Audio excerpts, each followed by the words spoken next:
How often have you left your second shot short of the green, leaving you that really awkward yardage, let's say between 30 and 80 yards? It's a difficult shot, isn't it? It's not a chip shot, it's not really a full swing. What club should you take? How do you get consistent contact? Well, if you're like a lot of my students, they struggle with this area of the game. They get over here, they're not sure what to do. They struggle with their strike. Sometimes they'll thin it, sometimes they'll fat it, but they really don't know what to do in terms of club selection. In this video, I'm going to show you, first of all, how do you make consistent contact time and time again? That's the first thing, so you get it on the green at least every single time. The next thing we're going to do is really get your distance control dialed in. So knowing how to control the pace of your swing and also club selection. So that is what we're going to cover in this week's video. Before I do that, look, if you're new to the channel, one of the first videos of mine, please consider subscribing. I release videos just like this one every single week to try and help you improve your game. Plus, you never have to remember a thing. Everything we do today, I'll put in a free download practice guide in that description box below. So I've just measured the yardage and I've got almost 60 yards to go. Now for me, that's kind of like a half 56-degree wedge. I'll go into distance control a little bit later, but let's first of all do what I'm sure you'd love to do, which is get that ball on the green every single time. To do that, you need a solid strike. Solid strike, just like a full swing, comes from a ball, then turf contact. So we want to strike the ball, then the ground. How we do this is your ability to control the lowest point of your swing. So we have an arc in your golf swing all the time where the club is arcing down. We strike the ball just before the club gets to its lowest point of the arc, right about here. Now, if you're struggling with this area of the game, my bet is you're just not controlling that bit there. What I'm seeing with so many of my students is they sometimes get it where the low point of the arc is there, but then sometimes it's there and then there. It's just not consistent enough. So I want to help you become more consistent with where you land the club every single time. Now, to do that, let's start with a great setup. So I'm going to put the club behind the golf ball. And unlike this isn't a chip shot, so we're not standing like a chipping stance and trying to hit this ball harder, which I see some people doing. Neither do we have this massively wide stance where we have a full swing and then have to slow it down to try and hit the shot. We don't want any of that. This shot is about just past maybe 2 club widths apart with the ball just ahead of center. Now, I said I want you to get the low point just ahead of that golf ball. The first thing I'd love you to check in your golf swing is where your pelvis is. Where is it? The pelvis has a huge impact on where your club strikes the ground. If I have my pelvis way forward, does it make it easier to strike the ground ahead? I think so. If my pelvis is back here, I can't reach there anymore. I'm more likely to strike the ground behind the golf ball. So the first thing, and the easy wins, is just get your pelvis just over the ball, or just at least maybe even ahead of the golf ball to start with, right? The second thing I want you to do is notice where the middle of your shoulders are. A lot of times you could have your pelvis forward, but if the upper center here is too far behind, you're more likely again to strike too far behind the golf ball. If it's too far ahead, we're going to strike way ahead of the golf ball.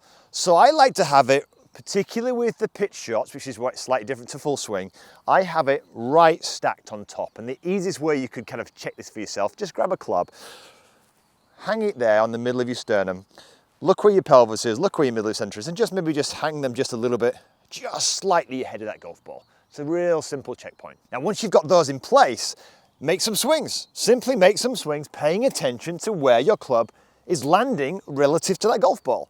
Now, I say pay attention. I don't say try and hit the ground ahead of the golf ball, because this can lead to a lot of people chopping at it. Paying attention means you're allowing the arms and the club to swing beautifully while paying attention to where the club is landing. So being aware of it. Now I can see comfortably that club is landing backwards and forwards. Now don't get me wrong, I could start with my pelvis and the center in the great place, but then if I suddenly start to kind of move off now I'm struggling. So before we hit shot, let me just talk about one final thing that gets in the way of people striking. You saw there, I moved off. I see this a lot, either on the backswing, or I see a lot, by the way, on the follow through. And I think this is the biggest killer to most people's pitching, is the concept of what is a pitch shot. Now, what you're really doing pitching is we're not, in a sense, like a full swing where we're transferring excessively our weight over onto our lead side. In theory, we've already preloaded more weight on this lead side than we have on our trail side here. But the other thing, which is unbelievably important, is notice what I'm doing here. I'm, in a sense, not turning around and around, because this would move this upper center backwards and forwards. And notice this, look what it does to my pelvis. If I start to turn around, this pelvis, in a sense, is moving all over the place. So how do I keep everything more centered? Well, the body needs to work in almost like a pulley fashion, right? So notice here, my left foot here, my lead foot is pointing outwards. And what I'm gonna do is I'm gonna push down here, I'm pushing up here, I'm pulling back with my trail pocket, just very subtly, but I'm creating that motion there. Then what I do, it's like a spiral, isn't it, upwards. I then come back down to the golf ball and then spiral back up this way. So it's like a very, very mini golf swing in a certain way there, but it's all under control.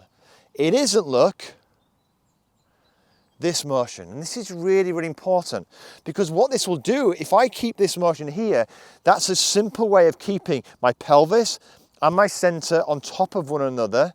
On the way back, come back in through, look, and through.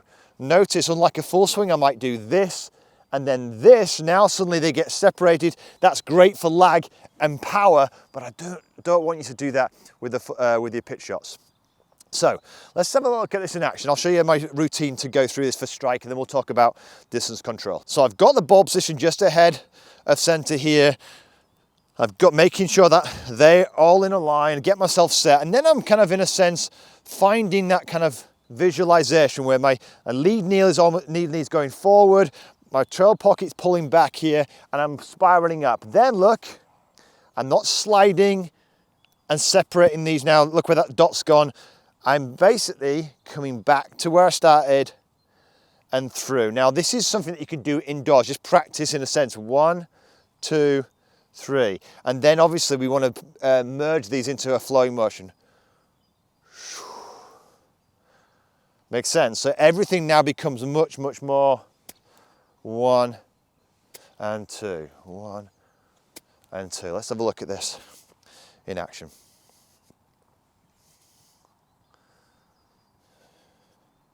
Nice and simple. Get myself set.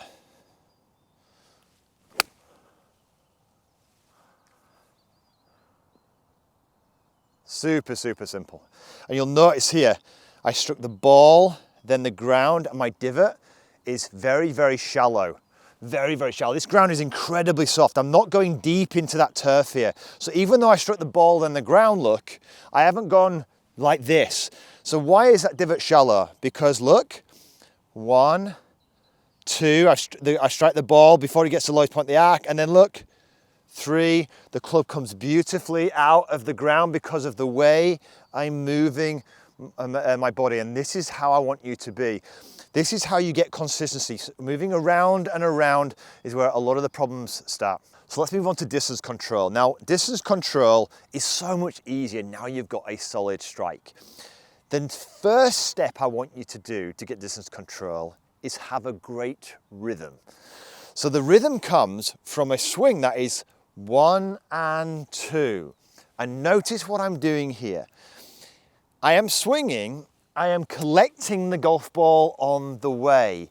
What I am not doing, and this is very understandable when you've been nervous about strike, is I'm not focusing on, oh, I've got to strike this correct spot here, I've got to do all those things, because what you end up having then is a swing that doesn't go from here and finish here. You have a swing that looks more like jabby. It's starting to go at the golf ball, right? So remember, we've built your confidence up. Now you can strike it.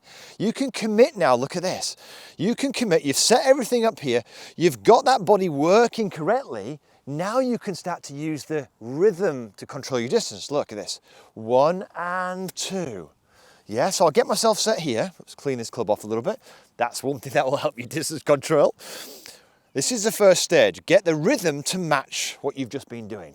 So I get myself set. pelvis in place, upper center's in place. I've got the concept one, I'm coming back down to the golf ball and then through, right? So 1 and 2. Look at this. Oh, beautiful, right? Really, really simple motion that's repeatable. You'll notice here, there's no jerkiness to this motion. There's a rhythm to that motion, right? So you've now spent some time. That's the first thing. Don't jump onto anything else. Find the strike, then find the rhythm. Once you've done that, you'll then start to get a gauge of how far this club goes, I would say to start with, at its full length. Once you've done that, you've got your strike, you've got your rhythm, you can then start to, in a sense, judge the distance by lowering your hands. So if I got a full swing up to above my shoulders, I might use my shoulder height as another reference point and then make a nice rhythmical swing. And if I did that, for instance, let's shorten it a bit more. I'm gonna make a swing now where I've got the same rhythm, but I'm gonna swing only to rib height. So watch this, so I'm getting myself set. Where's that one gone? This will go towards the front of the greens. Makes sense? So I've now hit that just to the front of the green. Brilliant, if the flag's there, that's perfect distance control. Notice, I didn't go for a full swing and then slow it down. So, you get your contact, you then get a 1 and 2 rhythm to go with that contact, and then you start to take one club to start with, you find out how far one club goes with a full swing, then you lower it down to shoulder height, to rib height, even to hip height. Find out how far it goes. And then you can gradually do that with all of your wedges.